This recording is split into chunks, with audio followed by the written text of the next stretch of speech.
Hey out there, this is Barracuda Buzz coming to you, and we are working on the CUDA brakes.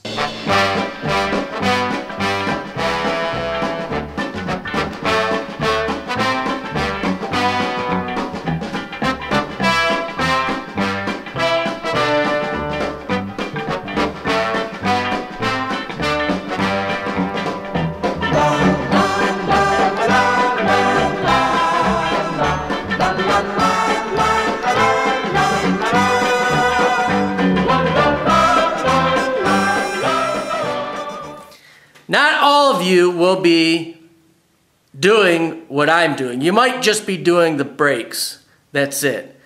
I'm doing a full-blown restoration. So I am covering everything for those of you out there that can't find anything on the internet or YouTube. That's why I am making these videos for you. Yeah. We're going to be doing the front brakes. We're going to go over how to do brakes on a Mopar, an old muscle Mopar. That's right. Ebody to be specific. But basically all the same. And we, of course, are going with new rotors. Because the old rotors that I had are 20 years old. But guess what? They were new 20 years ago. But they got so rusted up from sitting for so fucking long that they're no good now. So now it cost me 90-something bucks out of my pocket. Just for the rotors. And the calipers. Had to go with brand new calipers. My other ones were pitted with rust and the inside piston was even rusted. So, word to the wise, don't buy parts until you get ready to use them.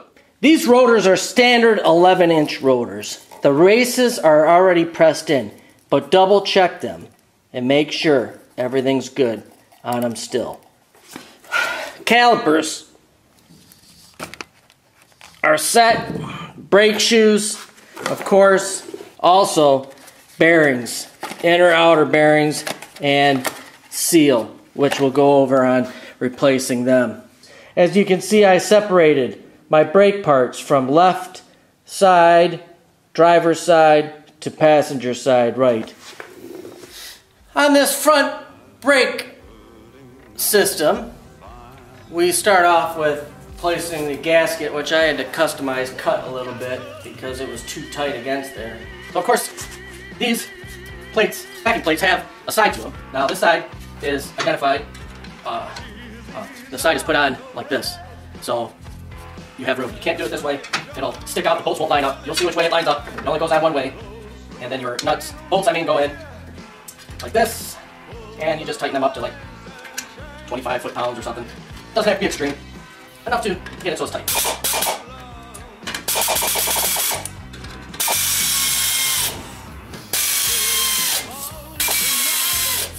Next, we are going to do the rotor, and you want to make sure this is wiped up, cleaned up. Got a little paint, overspray on there, that ain't gonna hurt nothing. And of course, I like to grease my stuff up. Well, you should grease it up. I guess that's the best way of saying it. Grease it up in that rubber seal, be fit on there nice and easy, soft. Then we'll grease the shaft. You get it? Shaft! And I'll grease that shaft so it is got enough on there, and of course the most important end, which is the bevel ends. The bevel ends are where your bearings run up. Get this rotor, and we will fit that in place, and you can see this fits in nice and easy. Then we will get the bearing, push that bearing in. All right, now this washer has a little notch on it, goes on the top. You put that on, and then the nut goes right on. So you finger tight, and just a little bit, a smidgen. And that gives you something that will not come loose on you and you can live with. Now, and put a brand new cotter pin in there, and you can just move that like that, and then she won't come loose now where you had it. And then you can put on the cap, which the new caps are kind of tricky, but you'll see that, you know, it kind of got to go in a little bit, kind of tight.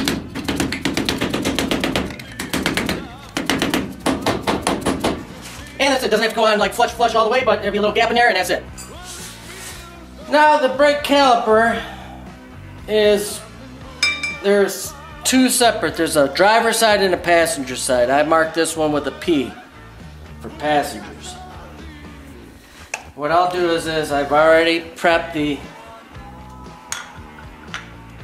brake shoes, and I will fit these on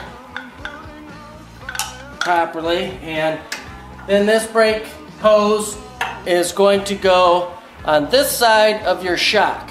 So between the shock and the steering knuckle. You might as well just put this brake shoe on and let it drop.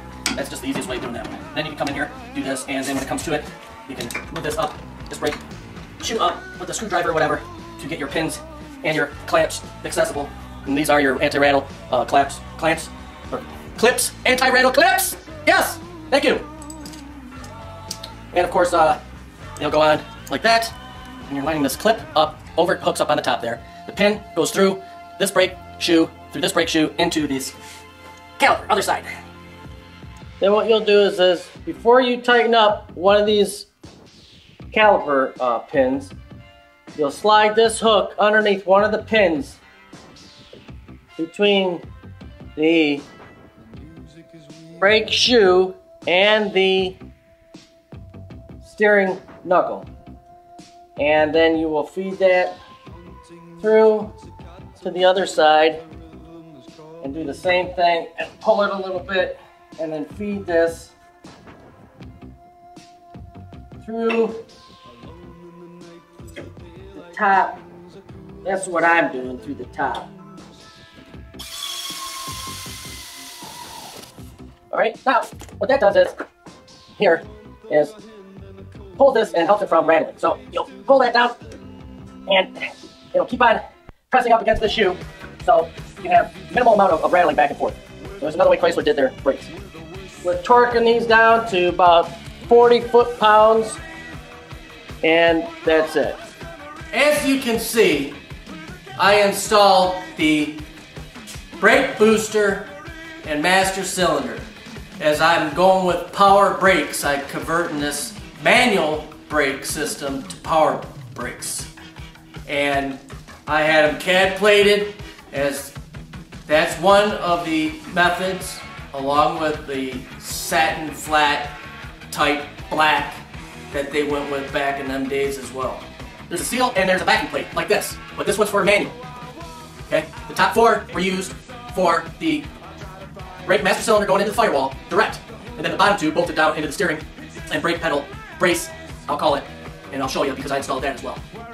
This backing plate goes up something like this with the grooves, indentations, as you can see, pointing out, the openings pointing out.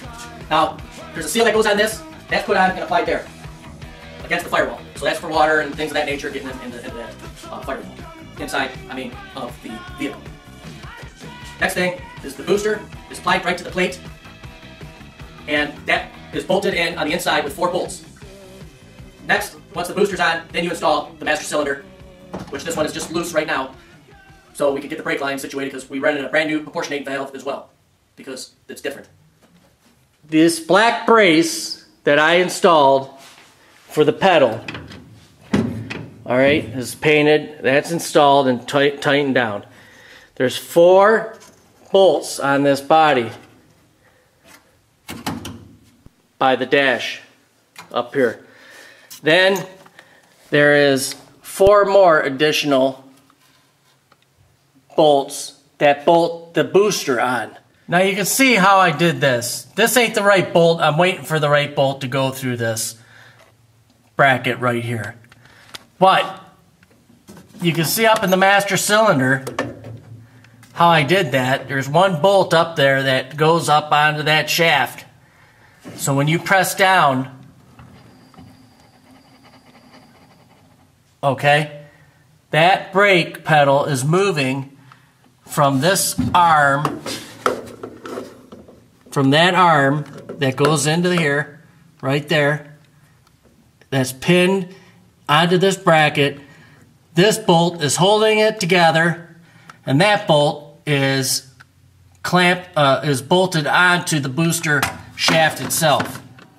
We come to putting this proportionating valve on and the master cylinder. Now, this is all torqued down, the booster and the plate, all that stuff's torqued down But the master cylinder, we want to just put on temporary. We don't want to tighten it too much, just finger tight. Because what you're going to do is you're going to end up taking it off to bleed the master cylinder. Since it's a fresh restore, there's nothing in the lines, nothing in there. You're going to bleed that, and we're going to show you how to bleed that. Now there's the holes down here for the proportionating valve. I do 1 drop of blue Loctite. Here's down. You can tell there's a slight sheen on that. That's because I clear coated. I cleaned it with Break Free. Let me tell you something about Break Free. Okay? Break Free cleaner, brake parts cleaner, whatever you want to call it. That stuff works awesome, and it etches the metal as well. You can clean parts up with that alone, better than lacquer thinner. So it works. It's got pressure in the cans, and it ain't too expensive. So now with this proportionating valve, we have a set of holes here, and of course we know this is going down, and this bolt is going towards the back, and we're going to set this in place just like this against the firewall. And with the nut on the opposite side, we'll take that, and then what we will do is we will torque that down, and then we will show you on running these lines and what we can attach. What lines we can attach right now, at least, bare minimum. You got it. Well, we can see how this brake line was ran, and it's got a clip on the very top. It just presses in through the factory bracket there. The clip presses on, and we fed this brake line underneath the frame. That's it, going through along the firewall, and threaded it in here. That brake line from the passenger side runs underneath on the outside of the fuel lines, because otherwise the fuel lines would be too tight. I'm going to experiment with that and see if that's, but I would double check that to see if you want to run yours on the opposite side or the inside of them fuel lines. It might be better. So we run that across into the clips underneath. It clamps on, and then we fed it in to the proportioning valve on the top. And of course, the top one goes to the driver's side front, and the bottom proportioning valve goes to the entire rear. Now, as you can see, that we just mocked the master cylinder up here, and the proportionating valve's on, and we are ready to hook up the bottom line. Now, we're going by schematics. You want to follow your book, your manual, and of course that's what we're doing here. I am going to put this rear brake line on, which goes on the bottom according to the manual. Now, I'll get it delicate, get it started, finger tight.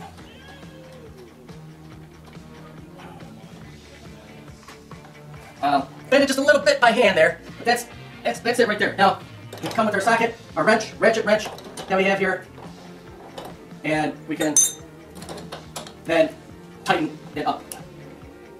And just keep an eye on it. You don't want to tighten it too much. You don't want the line to twist and bend. So right around there. And remember, when you're bleeding these brakes, and if you see any little leaks, you can hit it, touch it up, and everything else. Now we're using we're using dot 5. Dot 5 we're gonna put in this system. That means that dot 3 won't fuck up and rust and corrode anything else. Everything, there's not one drop of anything in this, so we can do brake dot 5. That's one thing. You don't have nothing in there at all. Now, this one comes around the frame here, and bends around, and is pretty loose. But this one comes from the driver's side front, and fits in the top front of the proportionating valve.